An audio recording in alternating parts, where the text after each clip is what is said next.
Hello mindful foodies, Inga from Health Origins here. So today I'm going to show you how to make baked butternut squash with katsu curry sauce at home, similar to the one you can get in Wagamama. So let's begin. For this recipe you could use either butternut squash, also sweet potato could work, or tofu. So I'm going for butternut squash option. So here I've got about half a butternut squash, so I've cut off the seed bit, and I've got this one that I'm going to be making kind of sticks or circles out of. So I'm going to peel it first.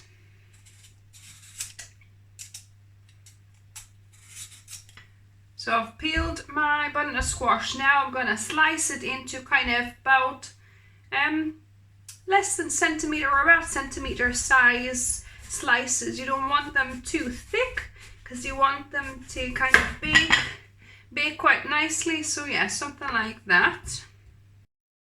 Now we're going to prepare two of our kind of dips, if you like. So we're going to prepare this vegan egg wash of sorts. And then also I've got our crumb mix. So the crumb mix, I'll link above and down below how you make it. So literally it's about half a cup of cornflake crumbs. So I've just milled up cornflakes. I put some onion powder, some garlic powder, and some smoked paprika and some salt, and mixed it up. So that's our crumb mix. And for our egg wash, I've got some peanut butter here, but you could use other nut butter. So I'm going to add 1 tablespoon of that. That will add a bit of that richness, kind of, you know, it enhances that crumb. You know how you get from fried foods, you get this fatty kind of flavor. Because we're not going to fry it in oil, we're going to bake it, so that will add a bit of fatness. Or fattiness, shall I say. And then I've got my aquafaba that I've kind of reduced it a bit. I'll link to the video, but literally you just reduce the bean water you get from chickpeas, or in this case this was from my soybeans that I made myself. So I'm gonna add about 5 tablespoons of that. Yeah, I'm gonna just add it all, there's not a lot left. And I'm gonna mix it with my whisk here, just into this batter.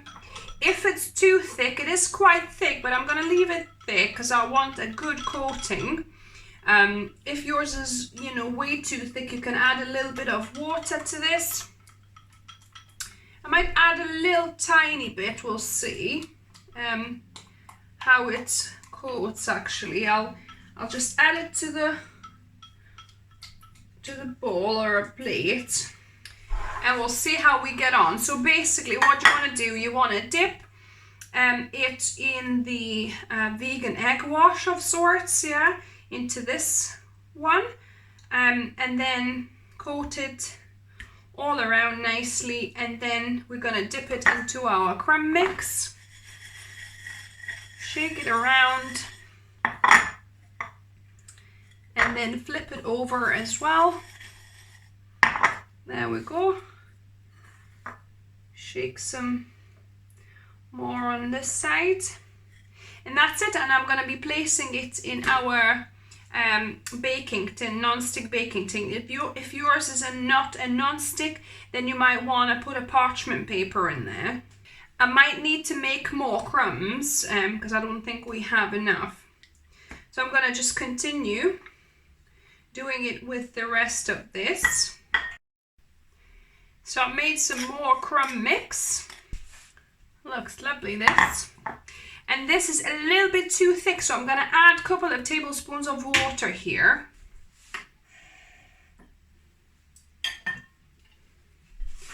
And give it a little mix, so that it doesn't coat as thickly as it has, because it's yeah, a little bit harder to work with.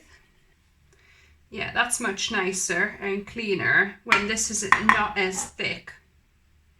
So now these are ready to go into the oven at 180 degrees Celsius for about 30 to 40 minutes. And we also gonna need some ginger. So here I've got 3 pieces of frozen ginger. You could use 4 if you have, but that's all I've got, so I'm gonna just go with that. But you need, because I'm doubling the recipe, so this will be you know, about 4 to and a half, or like kind of inch pieces of ginger, and these, like I said, are frozen, but you could use fresh ginger as well. So I'm just gonna grate them, and it's producing really lovely kind of grated ginger, as you can see. If you're frozen your ginger, make sure you grate it while it's still frozen, because if you defrost it, you might not be able to grate it properly, or it'll be kind of stringy. I've preheated my frying pan, and I'm gonna fry 2 onions that I've chopped small. So I'm gonna cook or fry my onions for about 5 minutes first, until it kind of softens a bit. I'm not gonna add any oil or water, because the onions will release their own juices. And for this sauce, you don't really want this to burn or get brown. It just needs to get nice and soft. If it's starting to stick, then add a little bit of vegetable stock here, a couple of tablespoons at a time. It's been about 3 minutes. The onions have been frying. They're starting to become translucent, and I'm gonna add my grated ginger here, and I'm gonna fry this for another 2-3 minutes. And if you like your food spicier, you could add a chopped small, you know, really tiny chopped chili in here as well, and cook it together with your onions and ginger. But we don't like it too spicy, so we're gonna just do without. Or at the stage of adding spices, you could also add some chili flakes instead if you don't have fresh chili. So, you know, there's 2 options for you. And as you can see, it's starting to stick a little bit. So I'm just gonna add a little bit of vegetable stock to deglaze. And I'm gonna keep on frying. And in fact, I think it's time to add the garlic. So I've got 2 cloves of crushed garlic here. Then I want to fry for just a minute until it becomes fragrant. You don't want to burn the garlic, because it can easily burn without oil. So I'm going to add a little bit more stock. Gonna mix it through. And now we're ready to add our spices. So we need about 4 tablespoons of mild curry powder. So this is korma curry powder. So I've got about 2.5 tablespoons here. And I'm gonna add another 1/2 tablespoon of tikka curry powder as well. So you want your mild curry powders. Then, because I'm using vegetable stock, because the recipe said you can either use vegetable or chicken stock, I'm gonna add a teaspoon of my homemade chicken seasoning. I'll link above and down below how you can make your own. Then I'm gonna add it says 2 teaspoons of turmeric. I've got about 1.5 teaspoons, and that should be enough, because it's quite strong. It colors quite a bit, so that should be definitely enough. So I'm gonna just mix these spices with my onions and gonna fry for, you know, maybe 1/2 minute. You don't want to burn your spices. So yeah, so you could add some chili flakes at this point as well. And at this point, I don't want this to burn, so I'm gonna add a bit more stock here to deglaze the pan and start simmering everything. And here, different to the original recipe, I'm not adding flour to thicken up the sauce. because you could add a couple of tablespoons of plain flour before you add the stock, you know, just to let it cook a little bit. And that flour, you know, would kind of thicken the sauce for you, but I'm opting for a cup of steamed butternut squash here. So that will help us thicken the sauce as well. So I'm just gonna add all of my vegetable stock. So this was 500 ml of vegetable stock.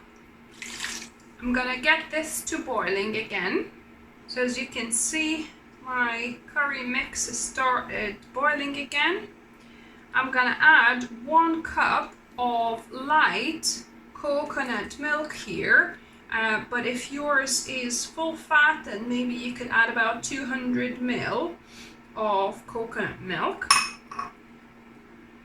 So I'm gonna just mix that up. We want to get this to boiling again and then simmer on medium-low for about 5-10 minutes.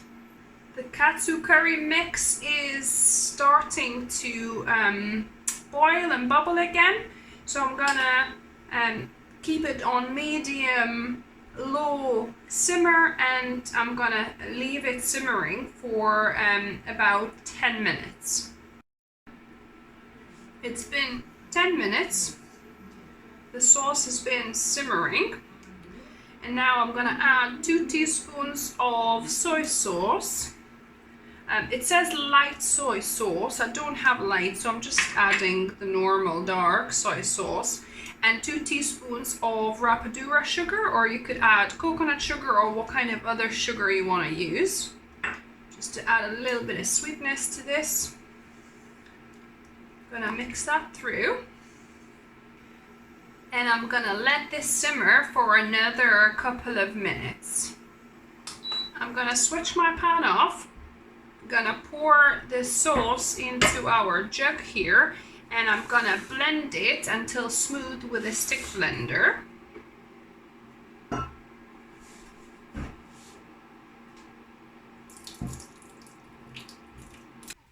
And when doing this, you definitely want to wear something dark protecting your clothing, because this stuff, once it gets onto your clothes, especially light clothes, you know, you're not going to wash it out. So I'm going to just blend this with my stick blender carefully.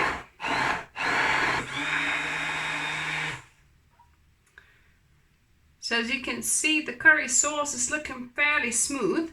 It is quite runny still, so at this point what you can do, you can pour it in and cook it out a little bit for a few more minutes until the, you know, some water cooks out, or you could put a little bit of cornstarch, corn slurry, to thicken it quicker. I think I'm gonna go for this quick slurry option, and I've made a slurry from cornstarch. So 1 tablespoon of cornstarch and a couple of tablespoons of cold water made into a slurry, and I'm going to add this to my sauce, mix it through and heat it through, and that will thicken it just that little bit.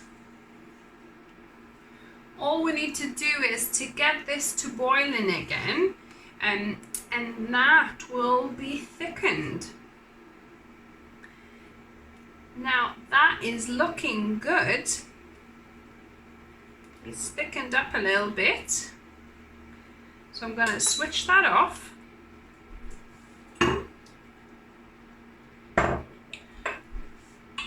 I'm going to pour it back into our jug here.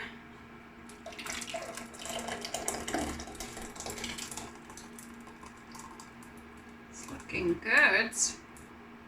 And now putting it all together, I've just reheated some rice. I'll share a video of how you can nicely and quickly reheat the rice without using a microwave. So I've reheated the rice, and I'm gonna place a couple of slices of my baked butternut squash here, and I'm gonna pour the katsu sauce all over this. Look at that. Beautiful. Now all that's left to do is to taste test this. Vegan butternut squash katsu curry. Looks good. So this is your portion. I'm not hungry. I've eaten already, so I'll have a little tiny nibble of the sauce and the butternut squash here. So yeah, let's do this. So let's dig in. So this is big butternut squash with a bit of sauce here.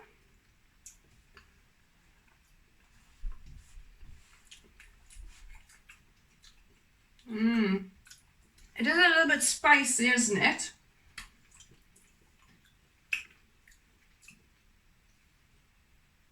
It needs a little bit of salt for my taste. Okay, well, I could always add salt because we didn't add salt per se. It was vegetable stock and a bit of soy sauce, and that was it. But yeah, if it's missing salt for you guys, then add, salt, and it's probably better adding it to your plate. But in general, it's very nice though. The katsu sauce, really tasty, guys. No, it's got a lot yeah, of flavour. Definitely missing a little bit of salt. A little bit of salt, but apart from that, yeah, and obviously it's always best to add your salt, while you're eating anyway, rather than when you're cooking. Because you need less that way. And butternut squash is cooked through as well with nice crumb kind of coating. It's really good, actually. A baked butternut squash for 40 minutes at 180 degrees Celsius. So yeah, you could even do it a little bit longer, even that, 45 minutes even. I really don't think But you need yeah, to, to be honest. it's done. So this is thumbs up from us, guys. If you try this recipe, let us know what you think of it. If you're new to the channel, welcome and subscribe for more videos on Wednesdays and Sundays. And as always, remember, Food is fuel. so be mindful of what you put in the body. Until next time, guys. Bye.